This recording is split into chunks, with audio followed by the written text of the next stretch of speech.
Donald Trump just filed for a Bitcoin ETF with his company. And today I want to explain why this could be an attack on Davos.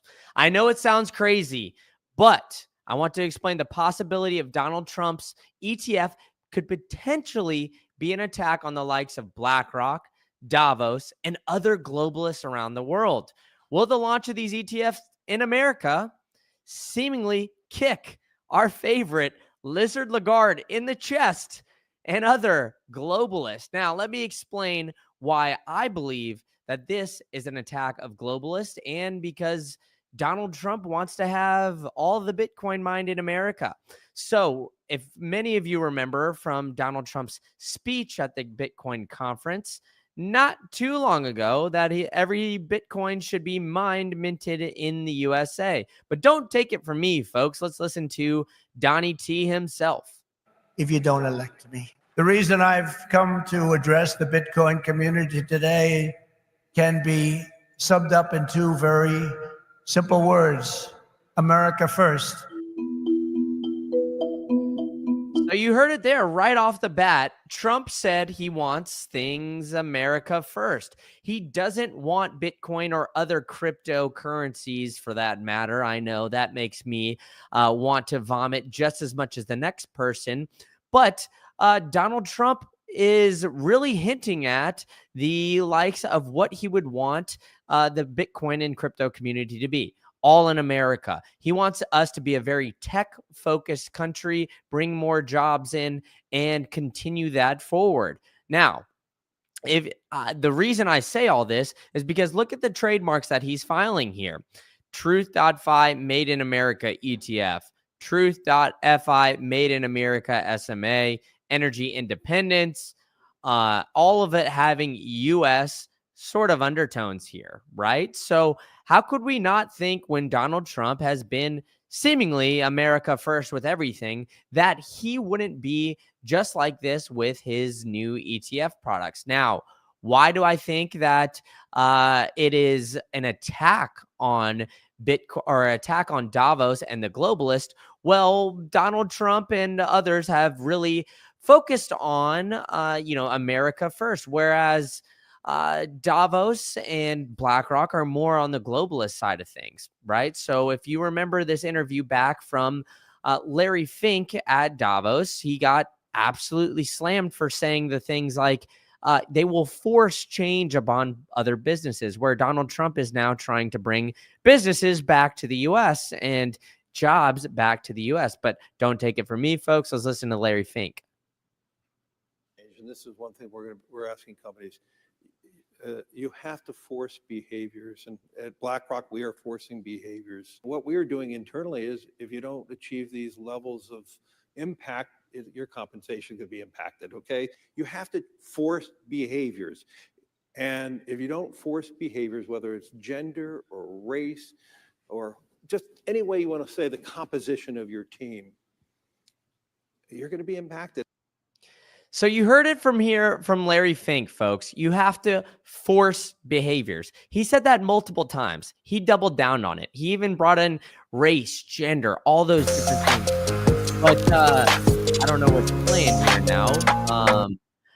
But Donald Trump is continuing to double down on America first and really use that as a crux for things going forward, right? So he's following these trademarks, making sure that it's America first. They're targeting Bitcoin and products in U.S. industries. They're really looking at the energy industry, saying, hey, we want America first, where Davos and Larry Fink and BlackRock are all looking at the globalist agenda, spread things around. Donald Trump is really the opposite. So I think it's interesting timing here, where we have the United States talking about building a sovereign wealth fund. We have Larry Fink openly saying that sovereign wealth funds around the globe are talking about allocating 2 to 5% of their entire portfolio to Bitcoin at Davos. And Davos seemingly became a Bitcoin conference where all they could do was seemingly talk about it. And now we have Donald Trump doubling down on Bitcoin, filing trademarks to look at, potentially building out a Bitcoin ETF. Now, Why would he want to build this Bitcoin ETF, right? I mean, look at the amount of building or about of buying that is being occurred by these Bitcoin ETFs. It's massive, right? 16,200 Bitcoin will be mined in 2025, and or has been mined, excuse me.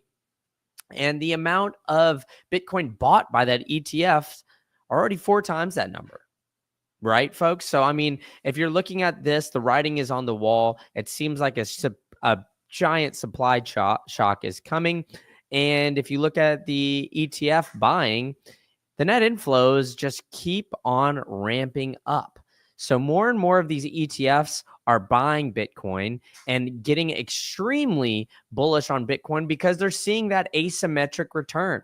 And Trump is a businessman, folks. Let's face it, right? He knows that it would be better for some businesses to outsource some things, but it's just gotten too much, right? So he knows for the United States, in order to prosper, he needs to bring a lot of that manufacturing, all these other things back to the United States, right? So you're seeing the ETF products of the likes of BlackRock, 8 of the 11 ETFs are also custodied by Coinbase, which is an interesting one. I did a video on that not too long ago.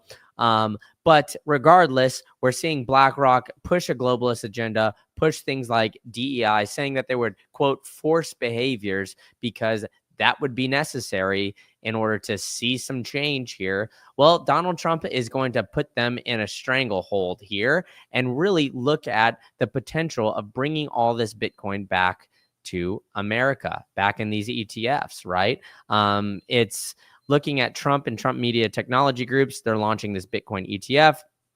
This ETF, among other investment vehicles, has been tied to his campaign promises. The company, majority owned by Trump, has filed its trademarks under TruthFi, right? So he's going to continue this buying power or this buying up of Bitcoin. They're looking at Bitcoin on the balance sheet. And I think it's kind of interesting timing, right? Because we're having the talks of a Bitcoin ETF start to come along. We're having a bunch of other things, really start to show, right? We're having Trump come through on a lot of his campaign promises, but I think it's an interesting tie to all of this is we have Michael Saylor very close to Trump in the Trump campaign. We've got Michael Saylor going down to Mar-a-Lago, looking at speaking with Eric Trump about Bitcoin policies and the ETFs. We've got Trump really wanting to be the first Bitcoin president, right? That's kind of how he claims it. He loves seeing the things of him engraved in different things, ready to live on forever. And a big part of that is a little bit of the ego, right? We all love Donnie T for what he's doing for the community, but there's no question he is a little egotistical, and he sees the writing on the wall with the Bitcoin community absolutely exploding. He's getting his full team at Truth Social fully behind launching a Bitcoin ETF. And it's interesting because before it was just a social media company, right? So he's expanding that reach of all of that, right? So not only is Truth going to be a social media company, I wouldn't be surprised if they start putting Bitcoin on the balance sheet as well. And like I said, right, they're talking about building a sovereign wealth fund, a Bitcoin strategic reserve, and much more. So Trump is doubling, tripling, quadrupling down on his Bitcoin position and keeping it going, right? As my man in the chat is saying here, follow the money, right? I mean, you're seeing a lot of these people put their money where their mouth is. Trump's social media company filing for these trademarks. That ain't cheap, folks. They're going to keep doing that because, they're seeing the likes of people at Davos, people around the globe really starting to talk about a globalist agenda, but also have these Bitcoin ETFs follow the money, right? As we're saying here. So look at the Bitcoin ETFs, the net inflows. People are buying up massively, buying more of these Bitcoin ETFs. They keep on keeping on here. But, and I think eventually we could potentially see what my man here from Quentin, who's also, granted, he's got ETH in his bio. So take what he says for, I guess, with a grain of salt, but he's on the team. He's a Bitcoiner, just hasn't figured it out yet. But the supply shock of Bitcoin could be coming here very soon, especially when we see this buying pressure from all of these ETFs, right? I know we're not seeing it yet, folks, and everybody's upset that we've got everything floating around here where we're seeing Bitcoin just sitting at 97,000, right? I mean, Bitcoin absolutely crashed in this past week down to 0.4%. But in this past month, we're still up, folks. We're still up 4.2% year to date. In the past year, we're up over 100%. So these small drawdowns that we see in a week's time period when we see Bitcoin kind of crab walking around, I know everybody gets a little discouraged here, folks, but I want to take you guys to the positives, right? What are we seeing here? We're seeing Donald Trump, the most powerful man in the world and one of the richest men in the world, go all in on Bitcoin and want to bring the most powerful nation state in the world onto Bitcoin. He wants to start bringing more products and make it more accessible for people. So that is absolutely massive. So we're seeing even at Davos, the crazy globalists talk about these Bitcoin products. So everybody, even though Donald Trump is seemingly at odds with the likes of Larry Fink, because he's talking about everything in Bitcoin should be made in America, right? He wants all of crypto to kind of turn into something be made, mined, and minted in America, right? So, but his social media company, an entire American company, now filing for those ETFs and looking at this quote made in America ETF. So he's going to encourage more of these people to, or more of these companies, excuse me, to really have more manufacturing and everything else in Bitcoin in America.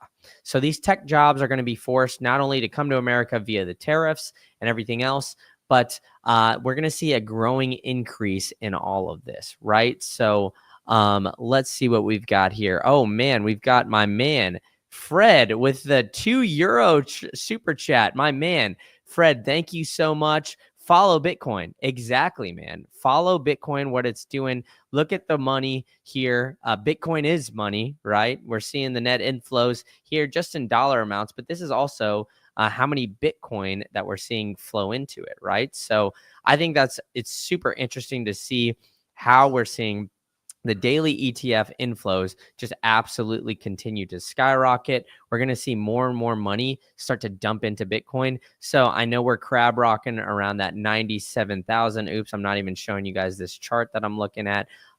Even though we're crab walking around this 97,000 and we're seeing these inflows absolutely skyrocket here, where we're seeing 560,000 Bitcoin now in the ETFs. We're seeing the price crab walk. We're going to get back to where we need to be here pretty soon, folks. So let's see what else we got from the chat here. Oh man, my man, Rock VTM. Thank you so much for the $49.99 super chat. You guys are absolutely amazing here. I'm actually coming in from Lima, Peru here with my friend Luke, but for those that saw the last live stream, I did bring this Colombian hat here that my man Roberto gave me while I was out in, when I was out in Cartagena and in Medellin. So I got the nice Bitcoin Colombian hat. I'm living my best life out here in South America, and it's big in part because of the support that you guys give me. So I really appreciate it. So shout out to Roberto for the hat. I had to make sure that this hat made it to me with Peru. Let's see what else we got going here. The Down Under Blues, my man, saying the Bitcoin CEO and Bitcoin company are in the quiet period before earnings. Needs to be patient. Of course, right? We're always waiting for this. We're always waiting for the Bitcoin CEO to give us more and more stuff. Oh, Rock VTM, you said you're in Lima. Well, let's meet up, man. I always love interacting with all of you guys. The internet makes the world feel like a small place. So, Rock VTM, let's shoot me a DM on Twitter at Green Candle IT, and let's grab some lunch and hang out down here, man, because as my man Dingo Booty is saying, BTC is the way. And Daniel is saying, hit that like and subscribe. Fuck, it's a kid's show, so maybe I'm not gonna hit that F-bomb just yet. Maybe I'll wait until they hit that like and subscribe button. But let's get back to the point at hand here, folks. Well, we're seeing Bitcoin and the price just absolutely crab walk here. And I'm talking about all these net inflows we're seeing on the ETFs, right? I'm talking about Trump building the ETFs. But what is the big power of Bitcoin? It's holding in self-custody. It's the ability to be your own bank, folks. And that's why I've partnered with the Bitcoin Well. You can go to the bitcoinwell.com/green candle. They can help you buy Bitcoin if you're in the US or Canada. But the best part about it is it allows you to truly access that freedom technology because they're strictly non-custodial. So sign up by going to the bitcoinwell.com/green candle. They even give you wishing well points where you can win up to 1,000,000 sats by just buying some Bitcoin and then flicking the coin down the well. So make sure you go to the well, buy some Bitcoin. And if you're looking to make a big purchase like 50 grand or more, you got some dry powder sitting on the sidelines. You're seeing that 97K. You're hearing what I'm lining out. You're like, Brandon, I want to make a huge smash buy. Go to bitcoinwell.com/green candle. Click on that OTC thing at the top there. Go to the Bitcoin Infinite and join them all with that, man, because it's absolutely they're the best service that there possibly is. I've used them to make big buys. They've helped me walk everything through it, help me get it to cold storage, make sure I'm doing everything correctly here. So I'm not just giving my money to Donnie T and his Bitcoin ETF that he's trying to make through his social media company, which I think is a unique pivot here, and maybe just keeping it in America. But we're seeing Trump and others really look at Bitcoin and other things, and he's making a huge push for America. So not only are these companies that have Bitcoin in, or that are making Bitcoin companies in America, I think another unique aspect will be a lot of these Bitcoin mining operations that have a big presence in America. You know, you look at Marathon Digital, a lot of these others that BlackRock has access to, right? What did Larry Fink say during his interview, right? He said, forced behavior, right? He said, forced behavior. I will force, whether it's race, gender, whatever, it is forced behavior. Well, if Donald Trump is encouraging people to build more in America, what is Larry Fink going to do, right? He might bend the knee, but it seems like it's a war between the two. We've got Lizard Lagarde pushing that globalist agenda, saying, hey, we want to make a digital euro and all this, where Trump is going in the complete and opposite direction. So I think that this needs to be something that is going to be a huge focus here going forward. We've even got the gringo behind me, Luke Mikic, here trying to distract me here. So come say hi to the people, Luke. As we've got a couple people that are in the chat that says they're here in Lima. So what's going on, gringo? Not much. He just got a haircut. I know you guys can't tell because I got the hat here, but I had to lower it for myself because we're using the same studio. And Luke's a little taller than me, but what you got to say for the people, Luke? I'll drop down for you, brother. How about that? So yeah, Brandon and I just went and got a haircut while Brandon was prepping this live stream for you guys. He was actually doing the work. I was just sitting back, getting my hair cut. As you can see, the lesbian haircut just come out of the shower now. So this is what I look like without the hair wax. I know there's a few people in the chat. We got Rock VTM. We got Chico, the man in the van. We got Daniel. We got Down Under Blues. Phil. We got a lot of the regulars. A lot of people always ask me, why do you have that hair wax in, Luke? Well, this is why. Look at the fluff bowl. So this is me and Brandon are sharing a crib. Brandon does the hard work. We are business partners, but he's the one actually doing the work for you guys. So, hey, what are you telling them about, bro? I got the Donald Trump and Davos war that is going on here, Luke. Man, I'm all bringing it to them with this crazy hat we got going on. We've got a lot of great people in the chat. Phil C saying that damn hat. I know you love it, brother. We can get you one maybe one time if we meet here in purpose. And Down Under Blue says Brandon can buy lunch now with that now at $49.99. Yeah, I can. Let's let's yeah, rock VTM. Let's meet up here if you're here in Lima. Shoot me. I think my email is connected to my YouTube, Green Candle IT everywhere, or find a way. You can hit me on Telegram. Maybe we can link up something. You, Luke, and I can go grab some lunch one of these days, brother, because it's awesome. Chico's saying that we need to get in a push-up contest. I know Luke always rocks that singlet because he thinks he looks big and strong, but I could definitely beat him in a push-up contest. It wouldn't be close. Maybe we'll record that. I don't want to embarrass him on the internet too much. I always do it. When it comes to the physical feats here. Luke tried to beat me in a race actually one time when we were in Medellin. Big hill came up. The guy's 4 years younger than me. He pulled a calf running up the hill. So I'm getting a little distracted here, ripping on my buddy Luke. But the point of the matter is here, folks, is that we're seeing Trump truly, lean into the Bitcoin space, push for the America First narrative, and really look at this space as a growing community. He's really doubling down on all of this, and I think that is going to be absolutely massive here going forward. He's going to kick that lizard Lagarde in the chest, and it's going to be an absolutely electric year here. So my man All Night Hider isn't in the chat, but he always says smoke that like Cheech and Chong. So why don't you guys do that? Hit that subscribe button, and I will catch you guys all at the next one.